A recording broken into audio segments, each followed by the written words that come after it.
We can only pray that they are. Damn it! Haven't they taken enough already? When is this going to end? The Flower of Oblivion.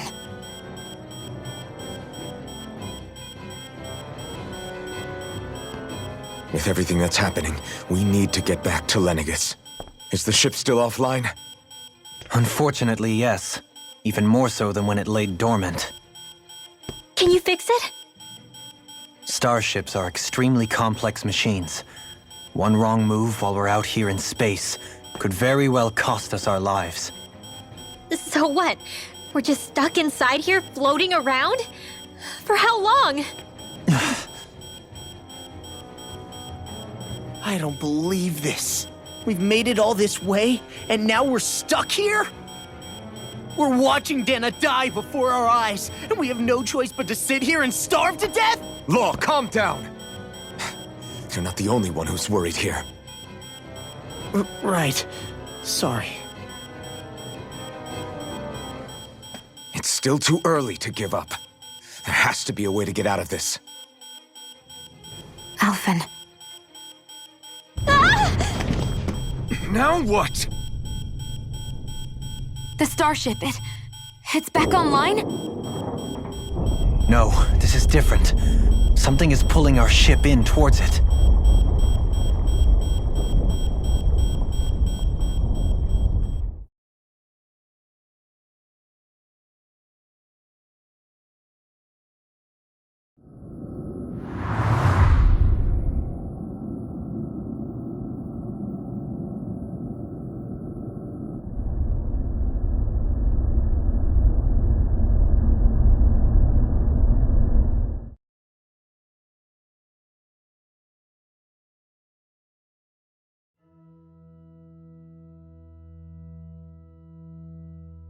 We managed to get moving, but where are we? It looks like Lenegis in here. Do you think we might run into more Renans here? Or those red women? Perhaps. Someone brought us here. The question is, who? We haven't been ambushed, so that probably means they aren't hostile. Still, why would anyone want to bring us here? Hey, Shion! If they wanted to attack us, they could have done so while we were back on the starship. We should see where this path takes us.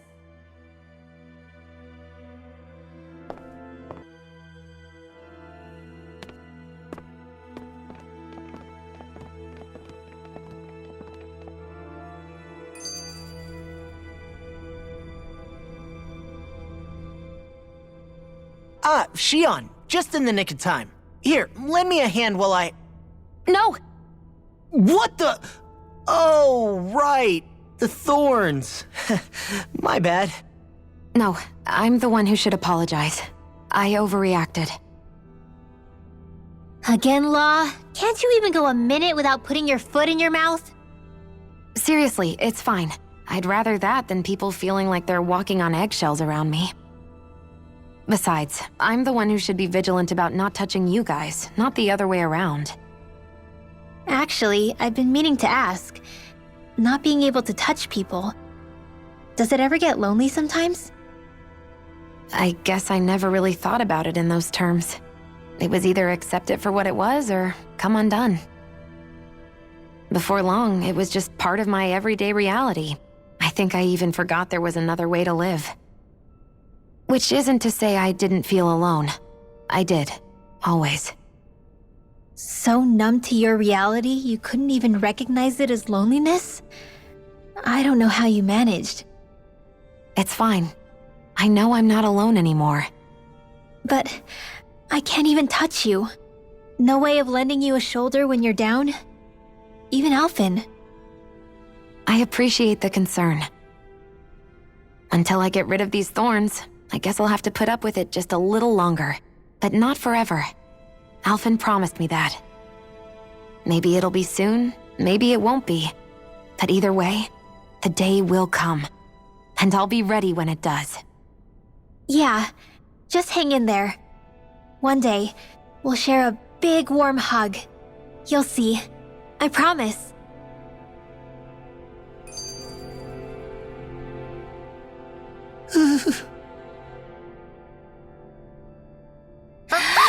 Boo! Ah! What the? Are you out of your mind? This isn't the time for games, Rinwell! Oh, come on. How am I supposed to resist with you looking all jittery like that? It's called experiencing feelings appropriate to the situation. You ought to try it sometime. Yeah, but seeing you act all nervous, you're making me start to feel nervous too. Oh, sorry. Staying alert is important, but too much caution can cloud your judgment. Try to strike a balance.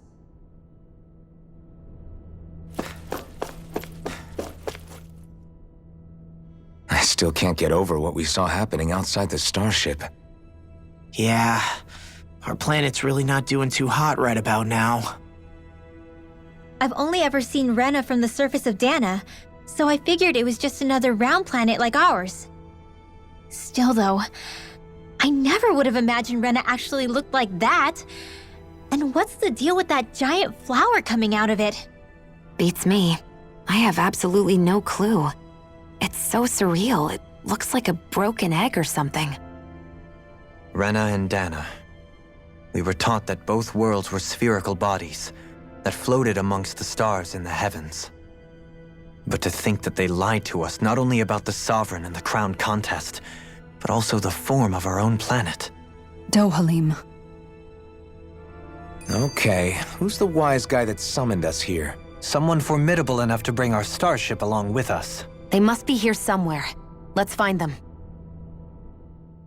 That beam of light joining Dana and Rena.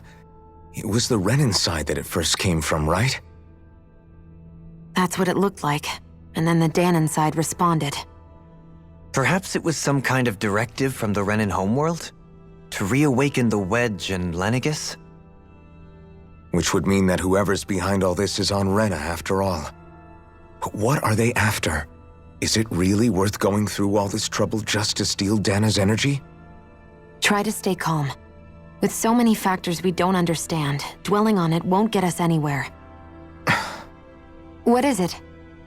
No, it's just... Zephyr once told me the same thing. So much for me making progress, huh? You made it this far, didn't you? You notice something, you change it. That's all anyone can do. But you can't stand still in the meantime.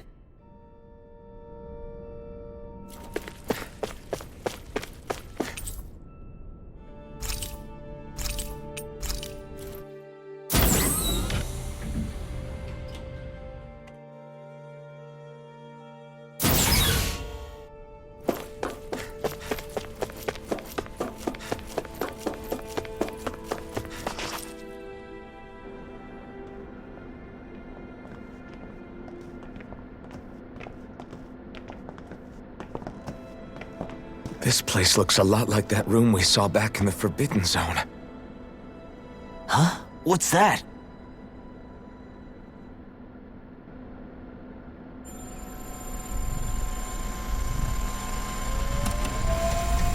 It's one of those! A red woman in disguise. Or is this their true form? So it was a trap?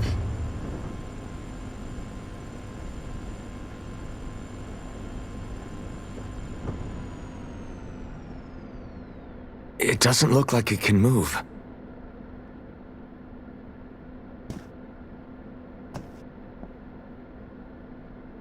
Tell me, are you the one who brought us here?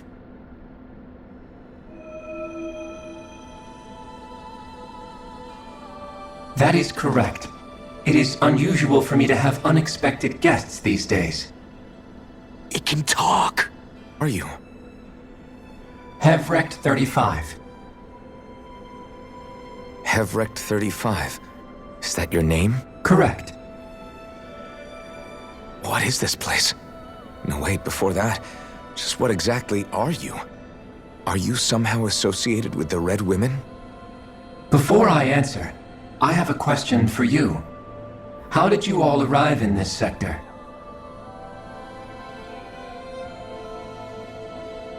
We did not come to this place by choice. Our ship was brought here against our will, by a group of red women who can shift into the same form as you. In that case, we can assume my brethren who serve the Great Spirit have deemed you all to be a threat most grave. What do you mean, serve?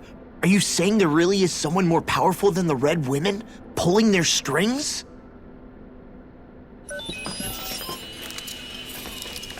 What did you do to us? I examined your bodies. You have not been harmed in any way. Identifiers detected. The Sovereign and Maiden are among you. However, you aren't under its control. I see why they viewed you as a danger now. Oh goody, more riddles. Do you think we can trust this thing? Like it or not, it may be our best chance at a ticket out of here. Let's at least hear it out.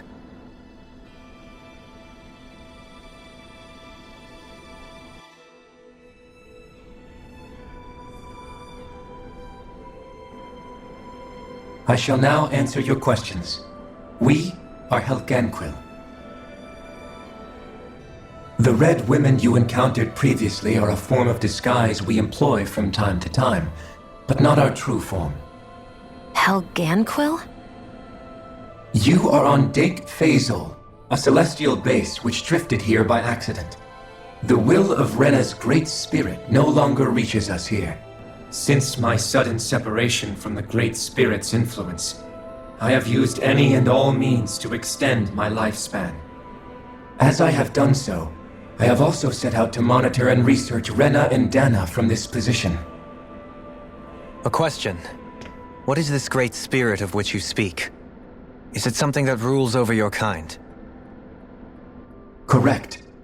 The Great Astral Spirit is a large mass of astral energy that fills all of Rena, one with its own will, a voice we cannot refuse. The voice of the Great Spirit speaks to our hearts directly, and we have served it, without question, throughout the ages. Does that mean it was controlling your minds? Wait a second. Could this great spirit be the true sovereign of Rena? The true ruler of Rena. It could be the same thing that's controlling Volron. Wait, back up. You're telling us this great spirit of yours is the one that ordered you things to harvest the astral energy from Dana? I'm not sure I believe that. Why not? We've already made contact with the will of Dana back in the Wedge, and in the Forbidden Zone on Lenegus. If Dana has a will of its own, I don't see why Rena wouldn't. Maybe not, but think about what you're saying. If Dana has a will like Rena, then that would mean that we've been controlled by the voice of Dana this whole time, just like these things. Dana's will hasn't been forcing us to do anything. Yeah, but Let's assume that what Hevrek 35 claims is true, and that we are indeed cut off from both planets. Even if we had previously been under the control of Dana's will, we would have noticed now that we are disconnected. Your fear is not based in logic. The voice of Dana is much smaller and quieter compared to that of Rena's Great Spirit. Rena's astral energy is amassed at its center, whereas Dana's is shared among all its constituents. So thinly is that energy spread that it cannot coalesce and formulate a will. Our findings here indicate as much. Which explains why we felt its will where we did. The Wedge and Lenegus are where so much of that energy had been accumulated. The Great Spirit's desire is to consume all astral energy, and the pursuit of that desire is why you see Rena in its current state. As a result, it has turned its attention toward Dana. Is that why the crown contest is necessary? So that the Great Spirit can feed off of Dana? Indeed, and it was to that end that we Helganquil devised the crown contest. Had the initial spirit channeling from 300 years ago succeeded, all of Dana's astral energy would have been seized. But the ceremony failed. Lenegus was severely damaged, and you lost both the Sovereign and the Renasalma.